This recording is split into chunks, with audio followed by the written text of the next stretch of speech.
ठीक है, आसान ही है, मुश्किल नहीं होगा। सवाल ऊपर लिखा हुआ है। बेहतर तो ये है कि आप अपने नोट्स को ओपन कीजिएगा, उसमें ये एंट्रीज, ये वर्किंग्स हुई पड़ी होंगी। ठीक है, अच्छा अच्छे भले हम जा रहे थे, ऐसे ही धचका लग गया हमें। ओए होए होए होए, ओए होए होए, कितना काम किया हुआ है हमने। ये कौन सा सवाल आ गया अब? अच्छा ये अभी ये हो गए हैं। ठीक है, शुक्र है ईपीएस शुरू हुई, वरना मुझे लगा कोई और ना कोई सवाल आ जाए। अच्छा जी, अब एक रिक्वायरमेंट बाकी है, और वो रिक्वायरमेंट है नोट बनाना है चेंज इन अकाउंटिंग एस्टीमेट का। ठीक है, ये सिखा दूं, उसके बाद आखिरी 5-7 मिनट में बस जो एमसीक्यूज 2-4 हो गए, जो कुछ हुए हैं 2-4 और कर। वैसे थोड़ी सी हिम्मत करेंगे तो सारे हो जाएंगे, थोड़े से एमसीक्यू आसान भी हैं, कोई कैलकुलेशन खास नहीं है इनमें। अच्छा चुप, बड़ी अहम बात करने लगा हूँ, पहली बार ऐसा होने लगा है। यहाँ पे तो आके हमने करनी है ना रिक्वायरमेंट, इसकी रिक्वायरमेंट C1, रिक्वायरमेंट ये A3 है, A1 A2 A3 हो गई, ये रिक्वायरमेंट B हो गई। अब रिक्वायरमेंट C है और उसका 1 है। ठीक है ना, यहाँ पे हमने क्या करना है, ऊपर अंग्रेजी से अंग्रेजी आप लिख लोगे, oranges limited, notes of financial statements for the year ended, जो भी होगा, और आगे लिखेंगे चेंज इन एस्टीमेट। तो ये मैंने बनवाना है आपको। लेकिन इस सवाल के लिए तो फिर एंड पे आएंगे ना, थोड़ी प्रैक्टिस हो जाए ना पहले, क्या ख्याल है? ठीक है,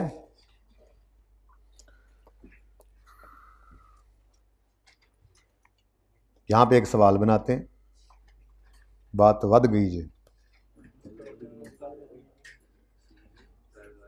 रशीद, रशीद के बशीर, जमीर के बशीर, जमीर तो सोया हुआ सर, बशीर दी गल करो। अच्छा यार, जमीर नहीं सर, सॉरी, सोया हुआ। बशीर हाँ वो है, पता ही कोई नहीं जमीर किसको कहते हैं। अच्छा जी, एग्जाम्पल बनाते हैं, चातियां ना मारो भाई, भगा दिया। हमने एक एसेट खरीदा 2000 लेट से 10 में, ठीक है, 120 रुपए का, और ये एसेट की लाइफ थी खैर से 5 साल। यार 10 साल के लिए मुझे ना ये वर्किंग 10 साल की बनानी पड़ेगी, तुम लोगों को ज़रा भी शर्म नहीं आती? ठीक है ना, नहीं 3 साल नहीं, फिर वापस उसको कम करना है ना, 1 साल गुजार के फिर 2 साल रह जाएंगे, तो फिर 1 साल, फिर मज़ा नहीं ना आता, इतना भी नहीं ना कम करना जी।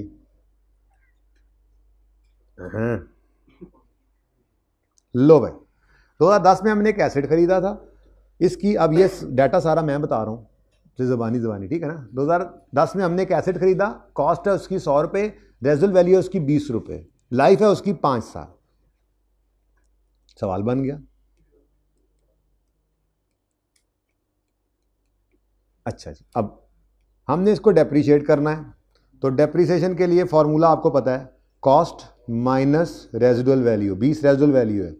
ये डाटा मैंने लिखा हुआ है, ये देखें, ये सवाल है हमारा, कॉस्ट कितनी है इसकी 120, रेजिडुअल वैल्यू कितनी है इसकी 20, और यूजफुल लाइफ इसकी कितनी है 5, ये मैंने आपको बताया है। फिर जो चेंज करूंगा वो नहीं लिखूंगा, अब इतना अच्छा नहीं, वो ज़बानी बताऊंगा, ठीक है। डिवाइडेड बाय 5, तो आंसर इज 20। ये 20 की डेप्रीसिएशन हुई, और बुक वैल्यू यकम जनवरी 11 पर 100 है, ठीक है। अब यहाँ पर या दौराने साल, या इवन आखिर में भी हो तो हम साल के स्टार्ट में ले आते हैं, ठीक है। हमें पता लगा कि जी, मुझे एक मैसेज याद आ गया, मैं वो कर लूँ पहले, चेंज इन एस्टीमेट विद, ठहर जा यार एक साथ, यार चुप कर दो प्लीज़, मुझे भूल गया तो फिर मारा जाऊंगा मैं।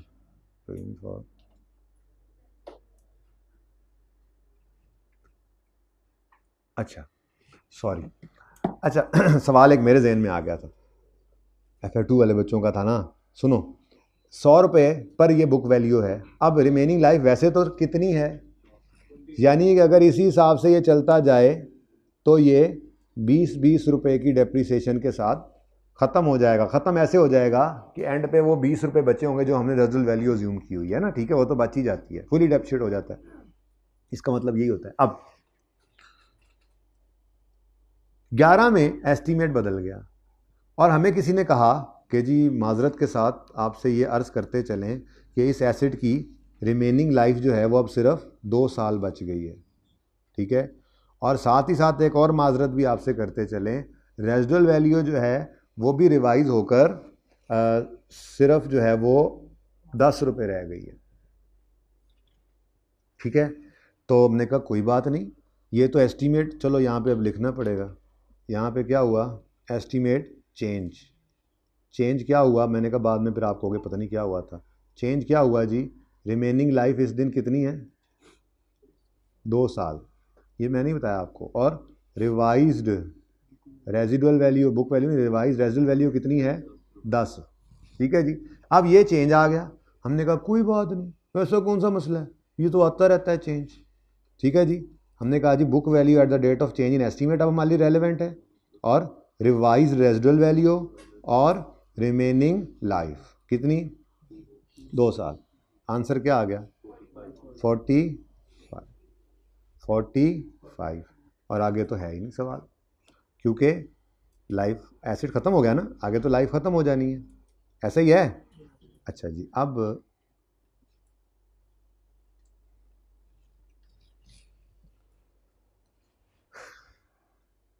करंट ईयर में क्या हाल हुआ।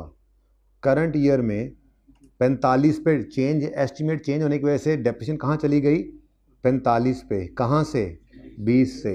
यानी कि अगर मैं यूं कहूँ कि करंट ईयर में मेरी डेप्रिसिएशन जो है वो इंक्रीज हुई है, करंट ईयर में इंक्रीज इन डेप्रिसिएशन है कितना, 25। अब पुराने कनॉलेज के हिसाब से, पुराने कनॉलेज के हिसाब से आपको क्या कहा हुआ था कि फिर इसको आप एज इट इज़ उल्टाओ और इंक्रीज को क्या कर दो, डिक्रीज, और फिगर सेम लिख लो, कितना, 25। अब ये हमारा हर दफ़ा सही साबित होता था। कुछ याद आया, ये कुछ याद आ रहा है, अच्छा है ना, पुरानी बातें चल रही हैं, ज़रा रिवाइज हो रहा है। अब हमने कहा चलो ठीक है, चेक कर लेते हैं। पहले तो हमने यही सोचा हुआ है, आज तक यही देखा है कि अगर करंट ईयर में 15 रुपये से 25 रुपये से डेप्रिसिएशन बढ़ी है तो फ्यूचर ईयर्स में एग्जैक्ट 25 रुपये से डेप्रिसिएशन कम भी होगी। अब हमने जाके ऐसे सीना तान के पुराना उसूल ज़हन में रखते हुए इसका टोटल किया, ये कितना है, 60, और इसका टोटल किया, ओ कितना है, मतलब हम कह रहे थे कि अगर डेप्रिसिएशन 25 रुपये से इस साल बढ़ी है तो फ्यूचर ईयर्स में ये 25 से कम होगी। जब हमने फ्यूचर ईयर्स को देखा तो पुराने एस्टीमेट में फ्यूचर ईयर में 60 डेप्रिसिएट होना था, नए एस्टीमेट में फ्यूचर ईयर में सिर्फ 45 हुआ है, तो 15 रुपये से डेप्रिसिएशन कम हुई है। हम तो कह रहे थे 25 से कम होगी, हुआ क्या, रेजिडुअल वैल्यू का असर है, ये रेजिडुअल वैल्यू का असर है। क्यों, क्योंकि अगर रेजिडुअल वैल्यू कम हुई है तो डेप्रिसिएशन तो उस तरह से भी बढ़ जानी थी ना, ठीक है। अब ये तो मैंने इस सवाल में प्रूव कर दिया आपको, लेकिन ये प्रूव करने का टाइम आपको पता है हमारे पास नहीं होता, ठीक है। अब प्रूफ नहीं करना, ये जो 15 रुपये का फ़र्क है ये मैंने बगैर टाइम लाइन बनाया आपको करवाना है। अब ये असल में हमारा काम है, ठीक है। अब उसके लिए हम क्या करेंगे, देखो इधर करंट ईयर में डेप्रिसिएशन इंक्रीज होनी है 25 से, मैं अभी भी इस पे कायम हूं, बिल्कुल ठीक है। दूसरी बात, इस असर को फ्यूचर ईयर पे एज इट इज उल्टा कर लिख दें, मैं अभी भी कायम हूं, ये ठीक है। लेकिन एक एडिशनल काम करो और वो है रेजिडुअल वैल्यू का असर, वो अलग से ले लो, ठीक है। अब रेजिडुअल वैल्यू ना बड़ा बदतमीज़ है, ये ना डायरेक्ट इसको प्रॉफिट पे नहीं सोचना। देखो हम क्या कह रहे हैं, इंक्रीज होगी, ये ऐसे हम ऐसे करते थे ना असल में। मैं अगर नोट की तरफ अब चलता हूँ, ठीक है, नोट की तरफ चलता हूँ। नोट में क्या कहते थे हम कहते थे जी डेप्रीसिएशन में करंट ईयर में क्या हुआ है, 45 रुपये से इंक्रीज़ आया है, इसकी वजह से प्रॉफिट में, करंट ईयर के प्रॉफिट में 45 रुपये, सॉरी 25 रुपये से इंक्रीज़ आया है। करंट ईयर में डेप्रिसिएशन 25 से बढ़ी है तो करंट ईयर में प्रॉफिट 25 से कम हो जाएगा, ऐसे ही करते थे ना। और फिर मैंने कहा था इसको एज इट इज़ उठाकर इधर लिखो, असर उल्टा दो कि जी डेप्रिसिएशन अगले ईयर्स में, साल्स में 25 से कम होगी और प्रॉफिट 25 से बढ़ेंगे। अब वैसे तो मैं इस पे अभी भी कायम हूं और ये करना भी है, लेकिन हमने ऐसे चेक मारा ऊपर तो मामला ऐसा नहीं नजर आ रहा। तो मसला क्या है? मसला है रेजिडुअल वैल्यू का बदल जाना। अगर वो ना बदलती तो टेंशन नहीं थी। अब अगर रेजिडुअल वैल्यू बदली है तो कोई बात नहीं, रेजिडुअल वैल्यू सवाल में आ गई है ना, कोई बात नहीं। इधर लिखो रेजिडुअल वैल्यू। रेजिडुअल वैल्यू बढ़ रही है या कम हो रही है? कितने से? कम से 10 से। अच्छा अब सुनो, रेजिडुअल वैल्यू का प्रॉफिट पे डायरेक्ट इंपैक्ट सोचना ना, ये बड़ा मुश्किल काम है, नामुमकिन ही समझ लो। मतलब वैसे नामुमकिन नहीं है लेकिन मुश्किल हो जाता है। इसके लिए हम एक सहारा तलाश कर लेते हैं और उस सहारे का नाम है डेप्रीसिएशन। और हम इस रेजिडुअल वैल्यू का असर डेप्रीसिएशन पे सोचेंगे और फिर वहाँ से प्रॉफिट पे सोच लेंगे। क्या ख्याल है?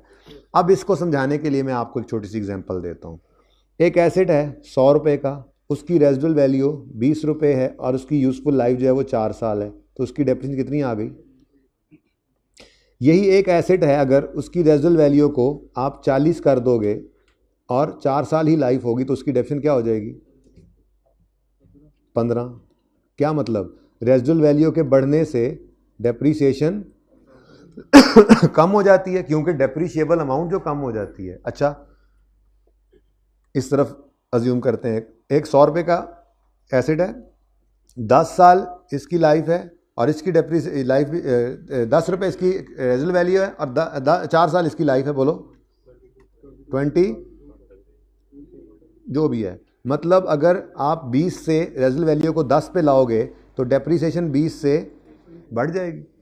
यानी कि इनवर्स रिलेशनशिप है ना, क्योंकि रेजिडुअल वैल्यू ने कॉस्ट में से माइनस होना होता है और डेप्रीशिएबल अमाउंट ने निकलना होता है। तो रेजिडुअल वैल्यू जितनी बढ़ती जाएगी डेप्रीशिएबल अमाउंट उतनी कम होगी। अब डेप्रीशिएबल अमाउंट पे डिवाइड करना है आपने लाइफ को, तो डेप्रीशिएशन भी कम होती जाएगी। ठीक है ना? अब ये वाला नॉलेज लेकर हमने यहां पे जाया करना है। ये करना नहीं, करने नहीं बैठ जाना, ये करने नहीं। बेटा लाइफ से चेंज तो ले लिया ना। ये देखो इस साल, एक minute let me complete it, देखते हैं प्रूव करते हैं, फिर आप तसल्ली से देख लेना उसको। मैंने फिलहाल तो ये कहा कि ये बात तो प्रूवन थी, पुराने सवालों से हमने ये प्रूव किया हुआ था कि डेप्रीसिएशन का जो इम्पैक्ट इस साल प्रॉफिट पे है एज इट इज उसको फ्यूचर ईयर्स में उल्टा दो, और हमने 12 सवालों में उसको प्रूव भी किया था। फिर मैंने कहा था टाइमलाइन के पीछे ना पड़ना, बस मेरी मान लो। अब आज मैंने वही बात की लेकिन साथ ही चेक किया तो मारे गए। तो असल कहानी ये कि रेजिडुअल वैल्यू पेंडिंग था हमारा, वो डिस्कस कर रहे हैं आज। ठीक है, अब रेजिडुअल वैल्यू कम हुई है 10 से, इसका असर सवाल पे सोचना है। तो मैंने कहा प्रॉफिट पे डायरेक्ट मत इसका असर सोचो, बल्कि बीच में डेप्रीसिएशन को डाल दो। अब डेप्शन आया, हमने कहा रेजिडुअल वैल्यू कम हो रही है, रेजिडुअल वैल्यू कम हो रही है। नए एस्टीमेट के हिसाब से ही सोचना है ना कि रेजिडुअल वैल्यू चाहे लाइफ 2 साल रह गई है, उसी हिसाब से सोचना है। अगर रेजिडुअल वैल्यू पहले 20 थी अब 10 हुई है, लाइफ तो 2 हमने पहले कंसीडर कर ली है ना। अब रेजिडुअल वैल्यू का असर क्या पड़ेगा कि रेजिडुअल वैल्यू के कम होने से डेप्रीसिएशन बढ़ेगी, क्योंकि डेप्रीशिएबल अमाउंट बढ़ जानी है। रेजिडुअल वैल्यू कम होगी तो डेप्रीशिएबल अमाउंट बढ़ेगी, तो फिर उसके ऊपर जब रेट लगेगा या लाइफ से डिवाइड करोगे तो डेप्शन का एक्सपेंस भी बढ़ेगा। इसका मतलब रेजिडुअल वैल्यू के कम होने से डेप्रीसिएशन ने बढ़ना है। कितने से? 10 से। बिल्कुल 10 की अमाउंट से ही बढ़ेगा। ठीक है, चेक कर लो। अगर रेजिडुअल वैल्यू 20 से आपने कम की है तो डेप्रीसिएशन भी कम हुई है। हाँ माना कि यहाँ पर डेप्रिसिएशन 1 साल की है ना, 3 से कम हुई है। अगर ये आप पूरी लाइफ में देख लोगे तो मुकम्मल हो जाएगा इसका काम। ठीक है ना, अपने सवाल में इसको ट्राई करते हैं। बहरहाल रेजिडुअल वैल्यू 10 तो डेप्रीसिएशन 10 से बढ़ेगी, तो फिर प्रॉफिट का कम होना तो पक्का है। डेप्रिसिएशन तो एक एक्सपेंस है। अब ये फ्यूचर ईयर को हमने नेट करना है। जब नेट में देखा प्रॉफिट 25 से बढ़ेगा, 10 से कम होगा, तो प्रॉफिट नेट से 15 से बढ़ रहा है। अब ये आप अप्रूव कर चुके हैं ऑलरेडी, लेकिन मैंने करवाना बाद में मुझे चाहिए था। मैं कहता चलो अब चेक करते हैं। यानी फ्यूचर ईयर्स में प्रॉफिट 15 से बढ़ेंगे, क्योंकि फ्यूचर ईयर्स में डेप्रीसिएशन जो भी है बढ़ के कम होकर नेट जो है वो असर कितना देगी? 15। तो यही आप फ्यूचर ईयर्स में देख लो 15 ही निकल रहा था। ठीक है ना, 60 और 45 का डिफरेंस कितना था? 15। पुराने नॉलेज के हिसाब से तो हम गलत हो गए थे, लेकिन चूंकि रेजिडुअल वैल्यू भी था तो इसलिए। तो अब सिर्फ इतनी सी बात आज सिखाई है आपको कि अगर सवाल के अंदर रेजिडुअल वैल्यू का चेंज भी आ जाए, अगर सवाल के अंदर रेजिडुअल वैल्यू का चेंज भी आ जाए तो आपने सिंपल रखना है बात को। डेप्रीसिएशन नए एस्टीमेट वाली निकाल के करंट ईयर पे उसका असर लेना है जैसे आज तक लेते थे। करंट ईयर में डेप्रिसिएशन नए एस्टीमेट की वजह से डेप्रीसिएशन 20 से बढ़ के कितनी हो गई है 45। इसका मतलब डेप्रीसिएशन 25 से बढ़ी। करंट ईयर में डेप्रिसिएशन 25 से बढ़ गई तो प्रॉफिट 25 से कम हो गया। अब एज इट इज इसको उठा के इधर लिख लो। ये है पुराना नॉलेज। अगर रेजल वैल्यू का चेंज नहीं था तो बस यही हमारा नोट बन जाता था, लेकिन इस दफ़ा क्या हुआ है रेजल वैल्यू में भी चेंज है। तो रेजल वैल्यू बढ़ रही है तो यहाँ पर इंक्रीज लिख लो, कम हो रही है तो यहाँ पर डिक्रीज लिख लो, लेकिन उसका असर किस पे सोचना, डेप्रीसिएशन पे, ताकि प्रॉफिट पे असर सोचना आसान रहे। अब हमारे सवाल में डेप्रीसिएशन क्या हो रही है, सॉरी रेजल वैल्यू क्या हो रही है कम। रेजल वैल्यू कम होने से डेप्रीसिएशन बढ़ जाती है, तो फिर डेप्रिसिएशन के बढ़ने से प्रॉफिट क्या होता है कम। तो ये हमारा नोट बन जाएगा। अब हम लिखेंगे during the year depreciation method is change, या sorry life remaining life is change from 4 to 2 years, ठीक है, and residual value is change from 20 to 10। ये मेरा सवाल है ना, तो मैंने उसका जवाब बताया, ठीक है। The impact of this change, note बना ही लें, ये तो वर्किंग होती थी ना हमारी, ये हमारी वर्किंग है, ये वर्किंग है, वर्किंग 1 कह लो, ठीक है जी। अगर इसको वर्किंग 2 कहना तो भी कह सकते हो, क्योंकि ये जो काम हम करते थे, ये वाला काम कि नए एस्टीमेट वाली डेप्रिसिएशन निकालो, पुराने वाली निकालो, ये असल में वर्किंग 1 में करते थे। तरतीब वही रख लेते हैं। फिलहाल ज़रा नोट तो बना लें। Notes to the financial statements में नोट बनेगा, लेट्स से नंबर 15 इसका है, चेंज इन एस्टीमेट। पहले अंग्रेजियाँ मारेंगे थोड़ी सी। क्या लिखेंगे यहाँ पे, during the year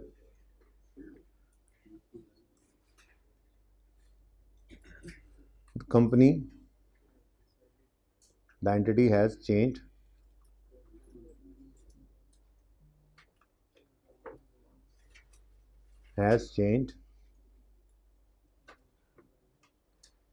remaining life and residual value from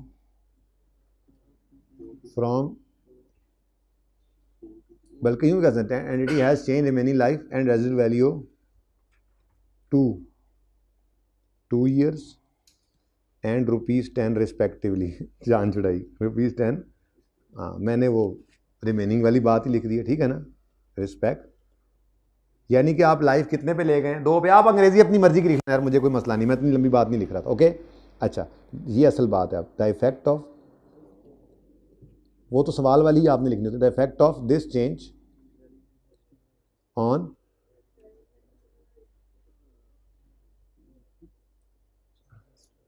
the effect of this change is as follows कहते थे यहाँ पे, बस सिर्फ प्रॉफिट पे तो असर लेते थे, ठीक है, क्योंकि एसेट वाला असर वैसे ही चला गया होता है हमारा, ठीक है ना। अच्छा, तो वर्किंग नंबर 2 हम रेफर करते थे जी, वर्किंग नंबर 2। इसमें क्या है जी, करंट ईयर के प्रॉफिट 25 रुपये से कम हो रहे हैं, करंट ईयर। तो decrease in current year profits कितने हैं जी, 25, वर्किंग 2 का रेफरेंस दिया, और increase in future years profits, और इसमें भी वर्किंग 2 का रेफरेंस दिया, और ये 15 आ गया, ठीक है जी। और ये सवाल ख़त्म, ये नोट बन गया बस। वर्किंग 2 के लिए हेल्प किया करती है ये वर्किंग 1 छोटी सी, जो हम इस तरह से करते थे एस्टीमेट, ये हम यूँ कहते थे depreciation as per old estimate 45, अगली लाइन में लिखते थे depreciation as per depreciation as per new estimate, ये करके 45, और अगली लाइन में लिखते थे depreciation as per old estimate, ये वाला फार्मूला लगा के 20, और दोनों में से डिफरेंस 25 निकल आता था, तो वो यहाँ पे लिखते थे करंट ईयर में डेप्रीसिएशन 25 से बड़ी थी, ठीक है ना।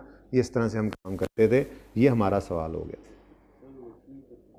जी। नोट में वर्किंग ही करनी थी असल में, मैंने ना ज़रा इस तरह से किया हुआ था, ज़रा यूँ कर लेता हूँ, चलो फिर अब आपको समझ तो आ गया ये, तो मैं वो जिस तरह से वर्किंग होनी चाहिए वैसे कर देता हूँ।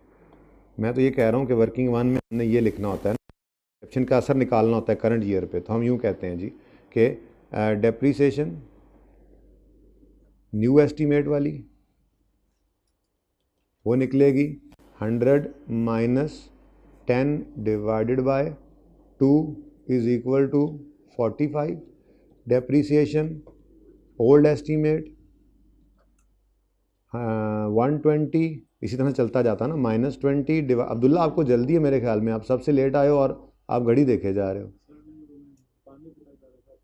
Divided by 4, answer is 20। तो फिर एक मिनट, तो फिर इस साल में डेप्रीसिएशन क्या हुई है, 25 रुपये से बढ़ी है, ठीक है।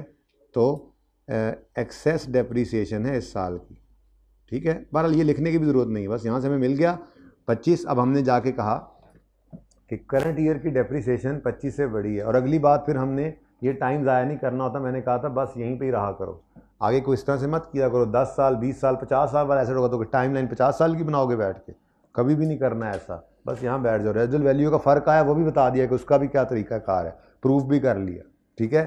तो बस यहाँ 11 में खड़े हो तो चेंज इन एस्टीमेट जिस साल में आया है उस साल में देखो एस्टीमेट चेंज की वजह से कि इस साल में पुराने एस्टीमेट के हिसाब से डेप्शन होती तो कितनी होती, नए के हिसाब से तो कितनी है। अगर फ़र्क है बढ़ने वाला, करंट ईयर में डेप्शन बढ़ी है तो फ्यूचर ईयर को उल्टा के लिख दो, और अगर करंट ईयर में कम हो रही डेप्शन तो फ्यूचर ईयर्स में बढ़ा दो। लाइफ अगर बढ़ जाती तो करंट ईयर में डेप्शन कम होती पुरानी से, ठीक है ना, लेकिन फिर फ्यूचर ईयर्स में बढ़नी भी थी एग्जैक्ट अमाउंट से, ठीक है। ये जी क्वेश्चन है।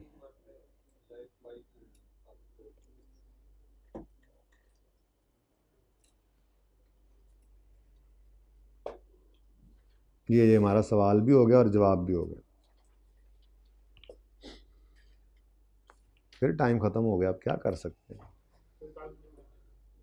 नहीं, कल FAR 2 वालों से मिलना है, लंबी मुलाकात है उनके साथ। तो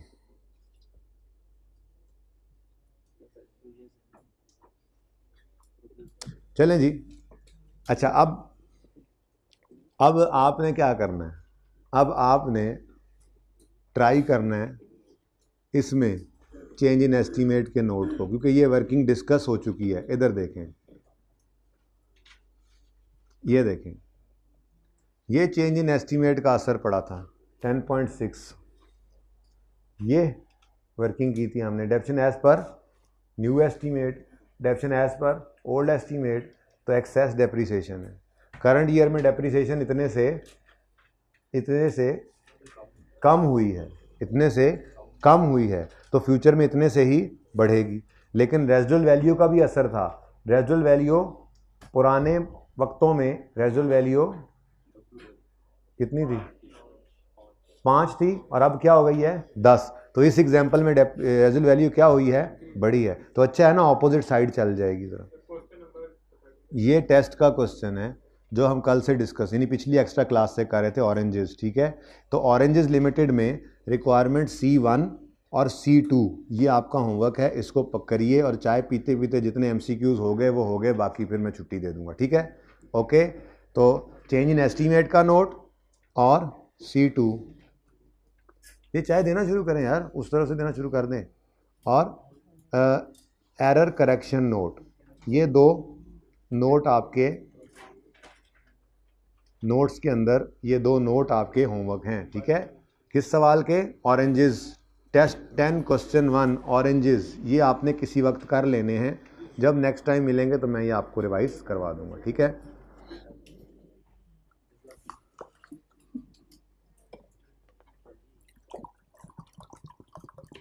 मुझे भी याद आ गया, मैंने पीना था, दे दो यार इसको, बस मुंह लगा लो इसको, कोई बात नहीं जी।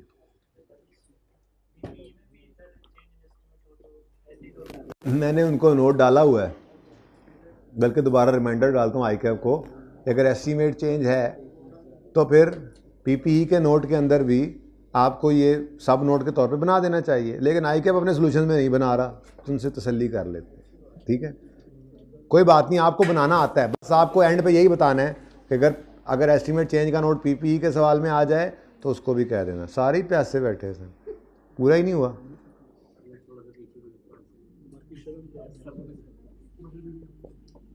तुम रह गए। अच्छा जी, ये कर लोगे अब, और ये करना है, ठीक है। चलें जी, फिर आ जाएं।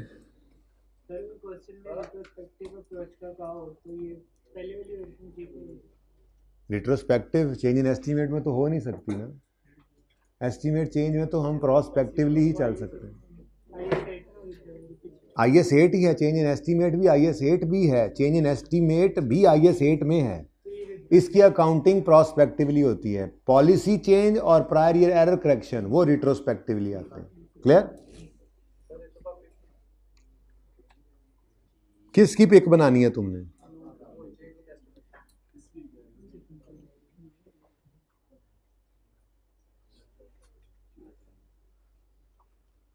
मैंने कहना बच जाओ।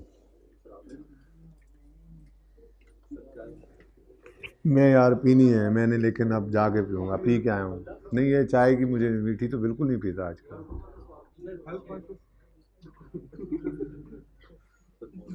फिर मैंने 3 महीने में 25 किलो वजन कम किया।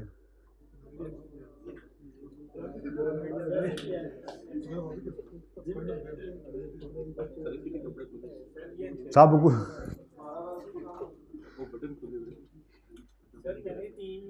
आज भाईजान मैंने आपसे पूछा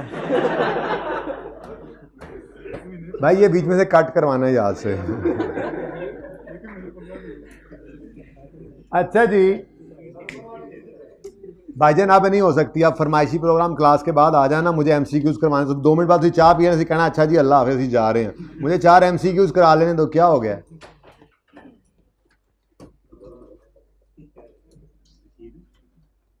रशीद कौन है तुम में से? सारे रशीद हैं? ये अदनान साहब वाले रशीद हैं, ठीक है।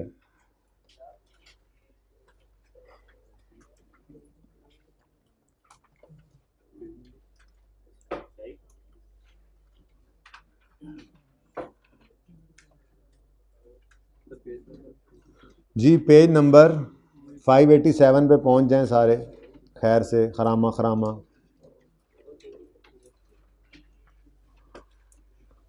20 मैंने करवा दिया था और ये 19 में एक शॉर्टकट भी आपको बता दिया था, ठीक है। 18 मुंतहा लिमिटेड इज़, जल्दी जल्दी चाय ना पियो, राम राम से पियो। क्या हो गया यार, MCQs करके चले जाओ, 10 मिनट में हो जाने, 10 मिनट में MCQs करके छुट्टी मिलेगी। ओके दूजा कप नहीं, उसके लिए फिर आपको असर के बाद ही पढ़ना पड़ेगा। और फिर मुंतहा लिमिटेड इज लिस्टेड, इतना काम ही नहीं है हमारा यार, इसको अभी तक पेज नहीं मिला। 587 बोला है मैंने अभी,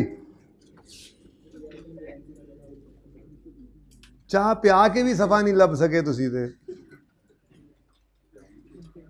ध्यान चाय की तरफ हो गया। ओहो आइंदा नहीं मिलेगी आप।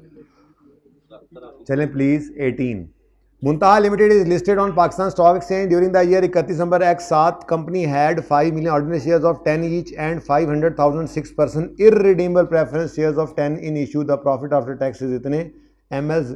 यार ये तो होमवर्क होना चाहिए था, ये तो आप कर लेंगे, वो भी होमवर्क है। वो मैंने कैलकुलेशन वाले आसान आसान जो देखे थे ना, ये तो बिल्कुल बेसिक हैं। इनको जिनके साथ होमवर्क लिखा हुआ है इनको आज लाजमी कर लेना, 10 मिनट नहीं लगने। ये देखें, Shaista limited is a company listed on Pakistan stock exchange. It's financial statements for the year 31 December X7 showed EPS of, अच्छा EPS बता दी, ऑन 1 जुलाई X8 अगले साल में। Shaista limited made a 1-for-3 bonus issue. What figure for X7 earnings per share will be shown as comparative, यानी restatement की बात होने लगी है, ठीक है। ये कहाँ तक पहुँच गई है चाहे, एंड से देना शुरू करें। चलें आ जाए आ जाए आ जाए आ जाए, नाराज हो गए यार आप लोग। अच्छा सुने सुने, छोड़ें आप, होने दें वो काम। इधर देखें, हमें पिछले साल की EPS देकर बताया जा रहा है कि इस साल में बोनस इशू हुआ है। इस साल में भाईजान इधर देख लें प्लीज अब्दुल्ला, अच्छा खासा मूड होता है और तबाह ना पड़े करो।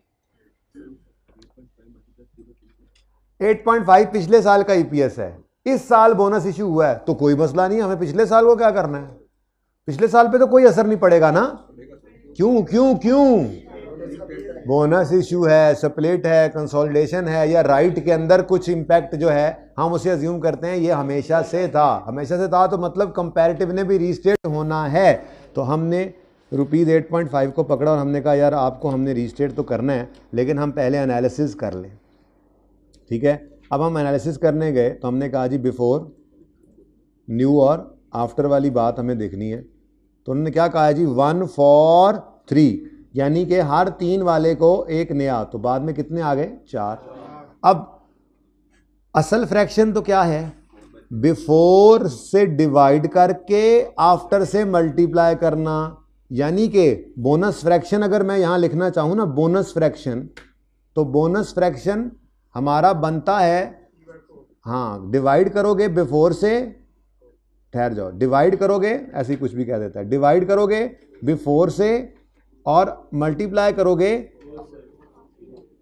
ये बोनस फ्रैक्शन है। लेकिन मसला ये है कि ये बोनस फ्रैक्शन लगता है नंबर ऑफ शेयर्स पे, हमारे पास नंबर ऑफ शेयर्स नहीं है, हमारे पास तो ईपीएस है इस साल की। तो फिर क्या करेंगे, हाँ इसको रिवर्स कर देंगे, आंसर आ गया 6.38। तो ये है सी इज द करेक्ट ऑप्शन। ठीक है, 15 होमवर्क है, 14 पे आ जाए।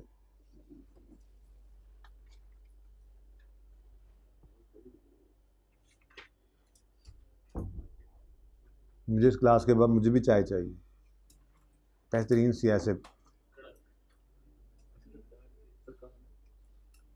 थोड़ी सी चाय, मैं कहता हूँ थोड़ी हो लेकिन बार बार हो चाय।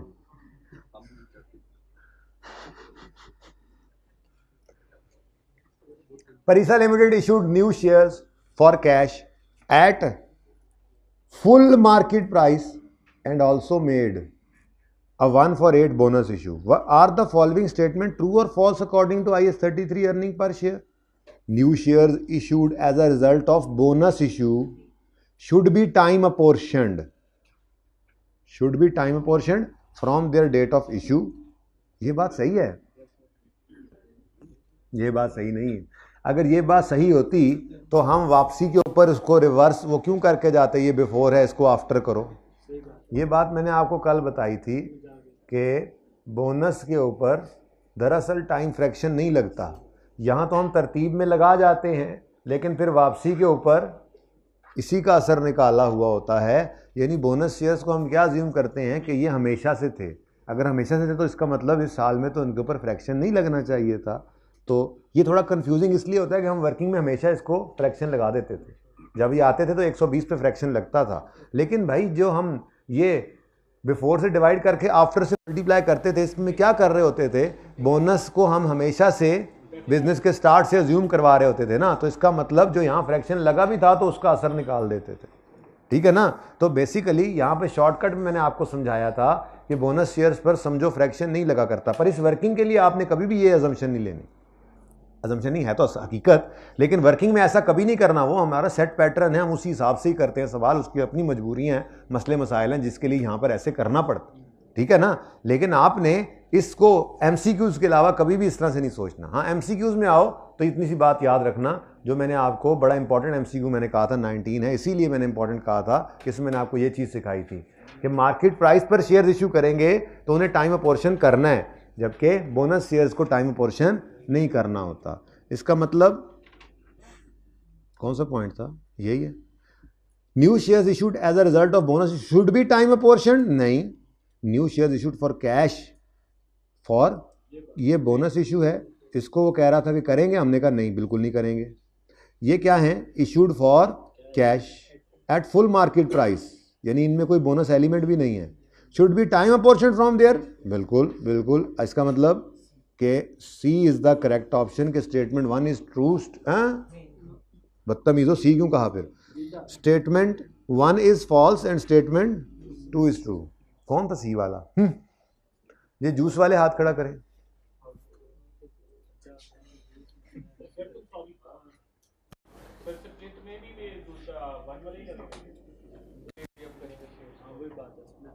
जी सप्लेट में भी यही, कंसोलिडेशन नहीं, कंसोलिडेशन के लिए एमसीक्यू 1 या 2 है, उसके अंदर वो कॉन्सेप्ट आएगा। कंसोलिडेशन में शेयर्स कम होते हैं, ये पहली रो में भी एक रख दो, ये बैग में रख लो।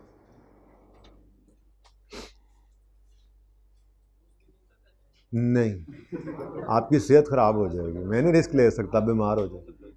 जी अच्छा जी 14 हो गया, 16 हो गया जी, बेटा देखने में तो कोई मसला नहीं है इसके अंदर, सवाल आप कर लीजिएगा। अच्छा बोले,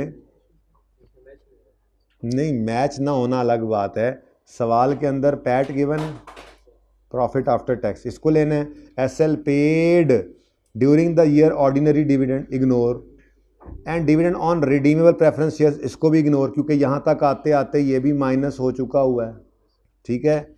these have been correctly accounted for, SL had ordinary share सिर्फ ये पकड़ने थे throughout the year, authorise को इग्नोर, ईपीएस बनती थी खैर से 4200 डिवाइडेड बाय कितना है 2000, क्या आंसर आता है 2.1।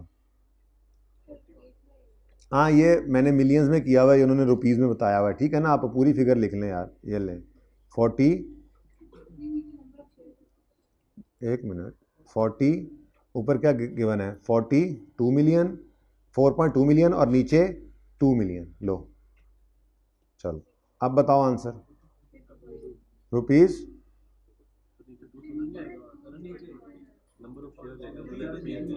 ओ sorry I am mistaken, rupees 2000 divided by 10 200,000 कितना बना 2 lakh share, rupees 21।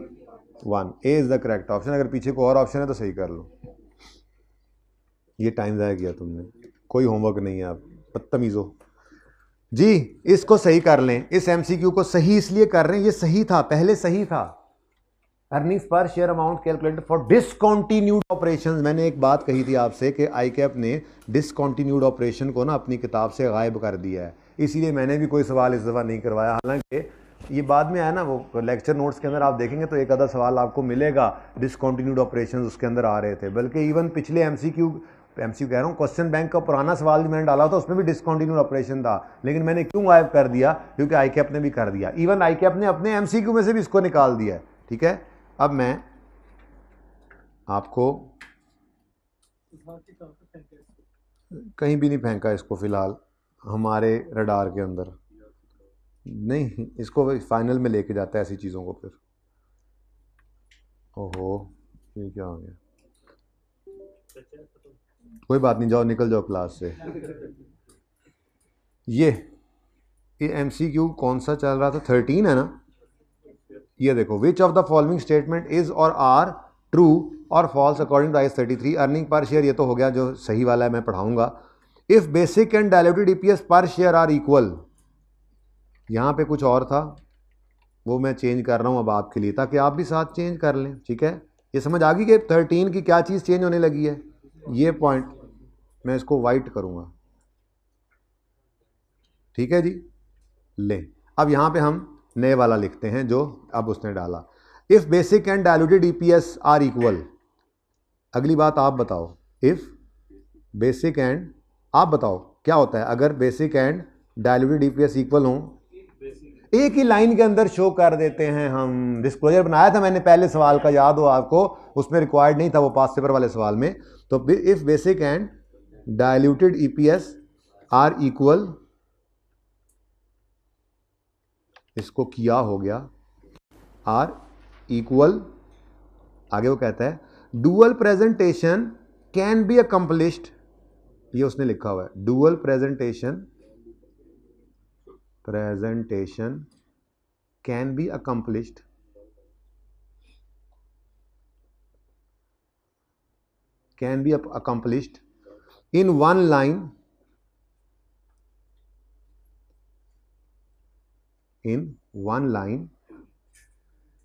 in statement of comprehensive income, SOCI। ठीक है जी, मुझे बताओ क्या ये सही है, सही तो है, ठीक है, यहां तक कोई मसला। अच्छा ये तो सही है, ये करेक्ट है। पुरानी लाइन क्या थी भाई, वो तो सिलेबस से आउट होगी ना, बस छोड़ो। अब ये लाइन है, तो ये लाइन आपको पता है कि सही है। हाँ जो ऊपर वाली लाइन है, चूंकि ईपीएस का चैप्टर नहीं पढ़ाया तो ये लाइन अभी पढ़ने से रहती है, और वो लाइन ये है, अभी सुन लो। अर्निंग्स पर शेयर क्या होती हैं, पैट डिवाइडेड बाय शेयर्स, यानी कि एक शेयर ने कितना प्रॉफिट कमाया।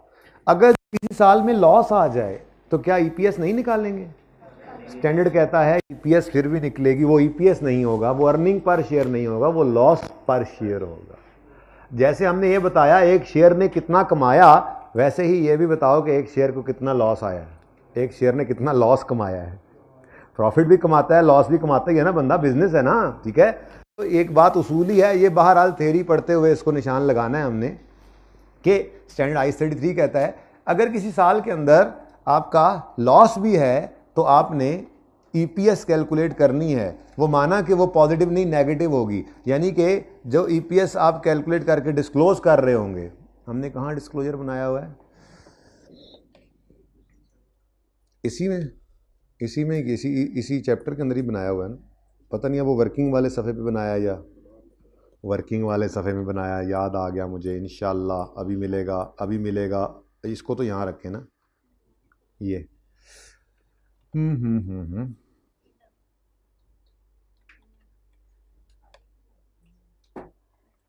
वर्किंग्स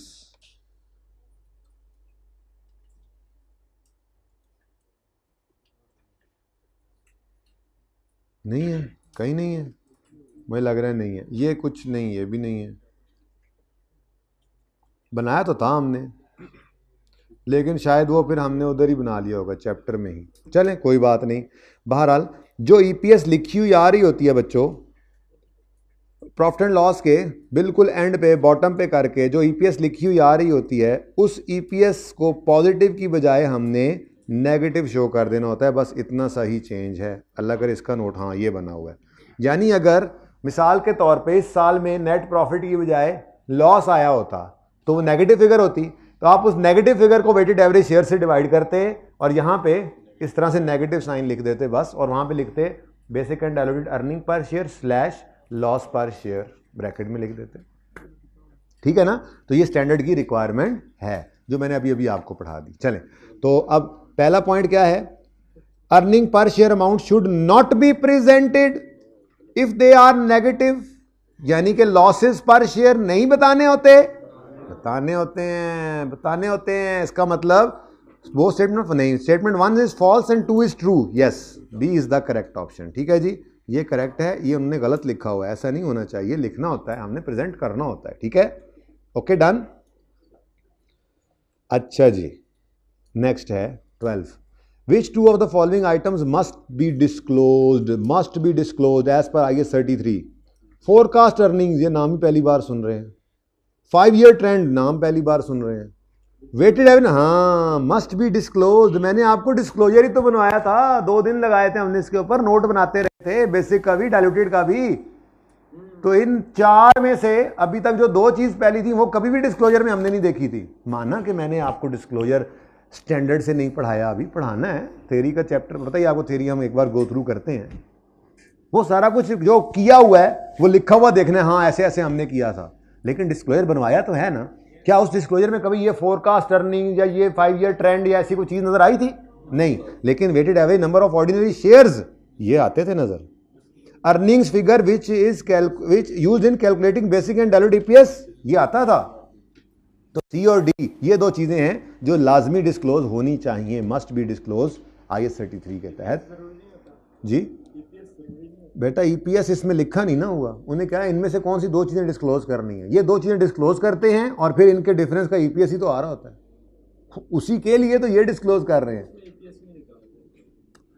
देखो ये दोनों चीजें क्यों डिस्क्लोज कर रहे हैं, क्योंकि ईपीएस जो शो की है वो इस तरह से निकली है, तो ईपीएस तो पहले फेस के ऊपर है ना।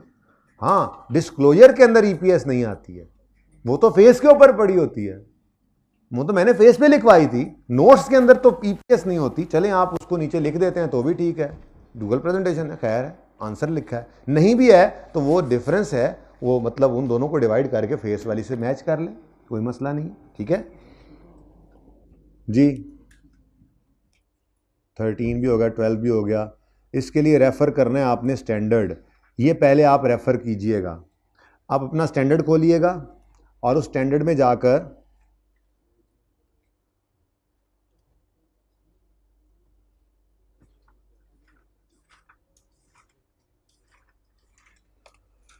ये स्टैंडर्ड है जी आईएएस 33, मैंने हाईलाइट किया हुआ है, आपको भी करवाना है, बहुत थोड़ा सा हाईलाइट किया, इतना ज़्यादा नहीं, परेशान नहीं होना, लेकिन इसके अंदर जो चीज़ आपको करवानी है हाईलाइट वो ये है, dilution is a reduction in earnings per share और increase in loss per share. लिख दे यार, रिडक्शन इन, बदतमीज, रिडक्शन इन,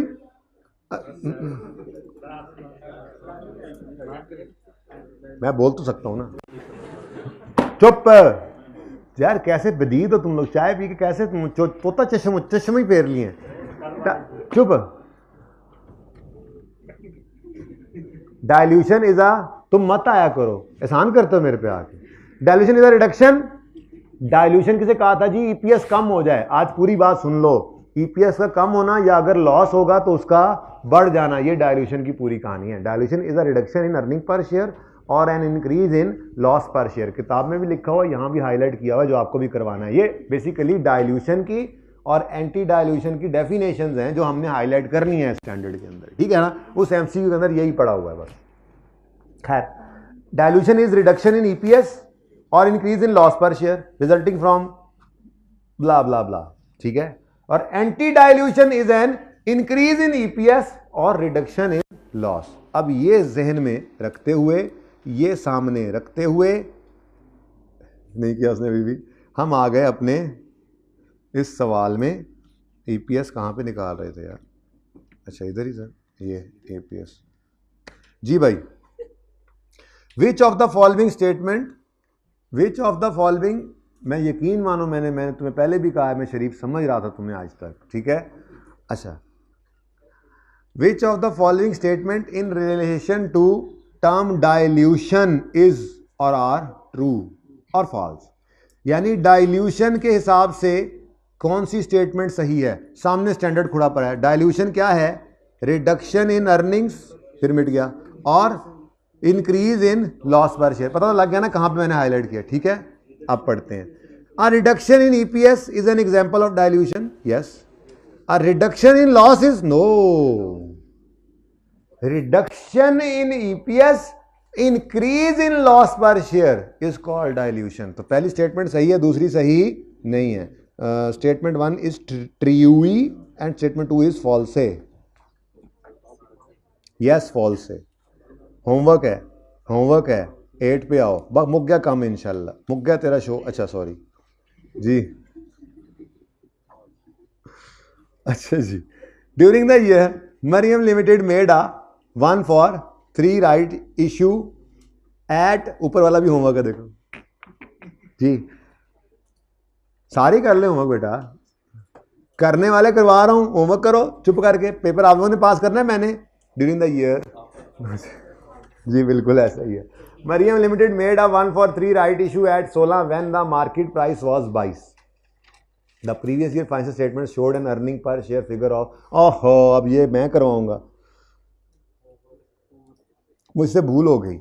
राइट इशू वाला सवाल है, वर्किंग करोगे राइट इशू वाली। थोड़ा सा ध्यान रखने वाली बात क्या है, थोड़ा सा ध्यान रखने वाली बात क्या है, कोई भी नहीं है, कोई भी नहीं है। 3 shares 1 new is equal to 4, 3 को मल्टीप्लाई करोगे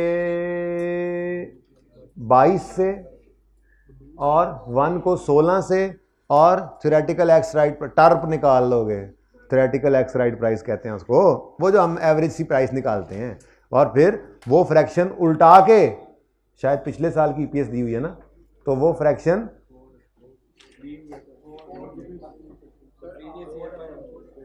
पता नहीं, देखिएगा आप देखिएगा, होमवर्क तो हो गया है ना, इसको मैं ओपनली एक्सेप्ट करूंगा, अगर आपको नहीं समझ आएगी तो कल, मुझे लग रहा है कि ये आपसे खुद हो जाने वाला सवाल है, इसको मैं ट्राई करने दूं आपको, कोई क्वेश्चन होगा तो मैं इंशाल्लाह हाजिर हूं। ये जरा गार फिश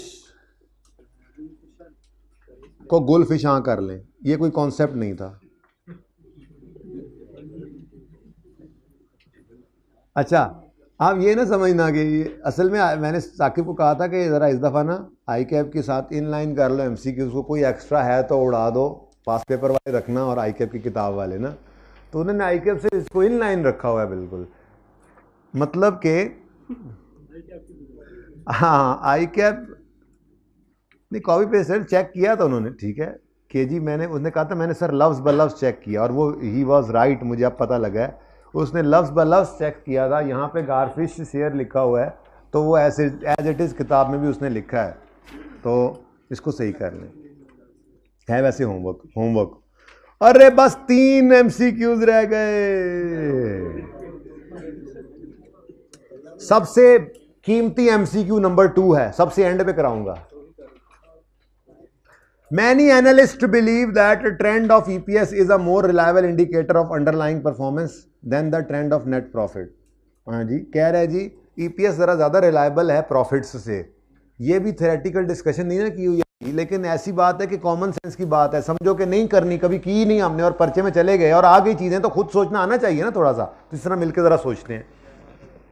वो कहता है विच of the following statement support this view कि EPS ज़्यादा बेहतर चीज़ है प्रॉफिट से। Net profit can be manipulated by choice of accounting policies, but EPS cannot be manipulated in this way। वो कह रहा है जी प्रॉफिट के अंदर तो 2 नंबरियां लगा सकते हैं, नेट प्रॉफिट में नहीं लगा सकते। सही है, वो EPS में नहीं लगा सकते। भाईजान EPS कहाँ से निकलती है? तो अगर प्रॉफिट में मैनिपुलेशन हुई पड़ी है तो वो मैनिपुलेशन तो EPS को भी मिल गई। सही नहीं है। EPS takes into account additional resources made available to earn profits when new shares are issued for cash, whereas profit does not। हाँ ये सही लग रहा है। क्या मतलब? प्रॉफिट फॉर द ईयर होता है, सेल पर cost of sale, selling admin वगैरह डाल के प्रॉफिट। EPS ने प्रॉफिट पर शेयर निकालना है और जब पर शेयर करना है तो डिनोमिनेटर में नए शेयर्स भी डालने हैं। वहीं से देख के तो हम कहते हैं परफॉर्मेंस बेहतर हुई या डिटीरियोरेट हुई। तो ये एक आर्ग्यूमेंट है EPS के बेहतर होने का। अभी तक तो ये सही लग रहा है। The disclosure of diluted EPS is a forecast of, हद होगी यार जी, वो ऐसा पॉइंट देगा जो सोच भी नहीं सकते कि आप ये भी सही हो सकता है, फिर भी आप गलत कर रहा हो तो अलग बात है। Next, comparative EPS is restated where a change of accounting policy effects. बिल्कुल सही कह रहे हैं, ये सही कह रहे हैं, EPS को रीस्टेट कर दिया जाता है। खैर वो तो प्रॉफिट को भी कर दिया जाता है। बहरहाल ना विच of the following support this view, तो बी और डी, बीटा डीटा। हाँ ये शेयर भी होमवर्क में है। यार ये कुछ भी नहीं है। हानिया लिमिटेड एज करेक्टली कैलकुलेटेड इस, मैंने सिर्फ कैलकुलेशन वालों से अवॉइड किया कि कैलकुलेशन का तो लेवल ही आपका और हो चुका है, तो लेकिन करके देख लेना, कोई इक्का दुक्का ऐसा होता है जो किसी ना किसी को, अभी जिससे एक में फंस गए थे, अब बात कोई नहीं थी, एक बार देख लिया अब क्लियर हो गया। ऐसा कोई MCQ हो तो डिस्कस कर सकते हैं आप, ठीक है। बस 2 MCQ रह गए, छुट्टी 2 MCQ दूर। Haniya limited has correctly calculated its basic EPS, अच्छा फॉर करंट ईयर, अच्छा which of the following items need to be additionally considered when calculating diluted EPS। 1 for 5 right issue during the year, क्या ये basic, ये diluted EPS calculate करते हुए हमने consider करना है राइट इशू? कभी भी नहीं करते, सोच में क्यों पड़े हुए हो? बेसिक EPS करेक्टली कैलकुलेट किया, उसमें इसने ले लिया होगा। वो कह रहा है डायल्यूटेड EPS कैलकुलेट करते हुए क्या इसे कंसिडर करना है? No. The issue during the year of a convertible is ये तो है। Next, issue of directors share option, share option है। Equity shares issued during year as purchase consideration of acquisition of, अच्छा ये भी इशूड है। वैसे ये बड़ी मुश्किल सी बात है, बेसिकली आपने एसेट खरीदा है, PPE डेबिट किया है, लेकिन कैश की बजाय शेयर कैपिटल क्रेडिट कर दिया है, ठीक है। ये इंशाल्लाह टेंशन ना लें, मैं मुंह से एक लफ्ज़ बोलने लगा हूँ, मुझे माफ़ कीजिएगा। कैश फ्लो का सुबह वाला जो सवाल है ना, उसमें इंशाल्लाह ये एडजस्टमेंट आएगी, तो इंशाल्लाह वहाँ पे इसको देख लेंगे। सॉरी EPS का नहीं, ये एडजस्टमेंट, ये ट्रांजैक्शन आएगी कि हमने फिक्स एसेट खरीदा और पैसे नहीं थे, अपने शेयर्स दे दिए अगले को, ठीक है, तो ये एंट्री होगी। तो बहरहाल मैं ये कह रहा हूं कि भाईजान शेयर्स इशू हो गए हैं, शेयर्स इशू हो गए हैं, तो डायल्यूटेड EPS की तो बात निकल गई ना बाहर। डायल्यूटेड EPS में तो शेयर इशूएबल मतलब कन्वर्टेबल आते हैं, जो कन्वर्ट ड्यूरिंग द ईयर भी हो जाएं वो तो बेसिक में चले गए, ठीक है। तो 2 और 3 ही था, आपस दी गल है, 2 और 3 ही था। लो जी ये टिक तो करें ना, जो हो जाते हैं ऐसे बड़ा सा टिक हो ना, ऐसे मजा आता है ऐसे देख के, है ना। Done done done done done. लो जी the most beautiful, MCQ homework नहीं. Zahra Limited's basic EPS for the year was 6 per share. Which of the following issue during the year would result in restated comparative basic EPS of more than 6? यानी कह रहा है basic EPS 6 रुपए है, ठीक है. वो कहता है ये X1 की है, X2 में ऐसा कौन सा काम होगा जो इस बेसिक EPS को रीस्टेट करें तो इसको उल्टा बढ़ा देगा. अब सादा सी बात है, अगर राइट इशू होगा तो इसने भी कम करना है, बोनस एलिमेंट, डिनोमिनेटर बढ़ेगा, सिर्फ वही लेते हैं. बोनस इशू हो, शेयर्स, नंबर ऑफ शेयर्स बढ़ते हैं, नंबर ऑफ शेयर्स बढ़ते हैं तो ईपीएस तो कम होती है. स्प्लिट में भी शेयर्स बढ़ते हैं तो ईपीएस कम होती है.